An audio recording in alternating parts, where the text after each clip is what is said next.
How to park a domain in cPanel. This demo assumes you've already logged into cPanel and are starting on the home screen. Now let's learn how to park a domain. Click the Parked Domains icon. Domain parking is useful when you have additional domain names that you want people to be able to use to get to your website. Enter the new domain you want to park, then click Add Domain. That's it!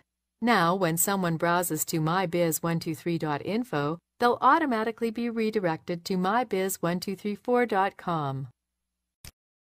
Be sure to set your parked domain's DNS settings to the same as your main domain, so the redirection will work properly.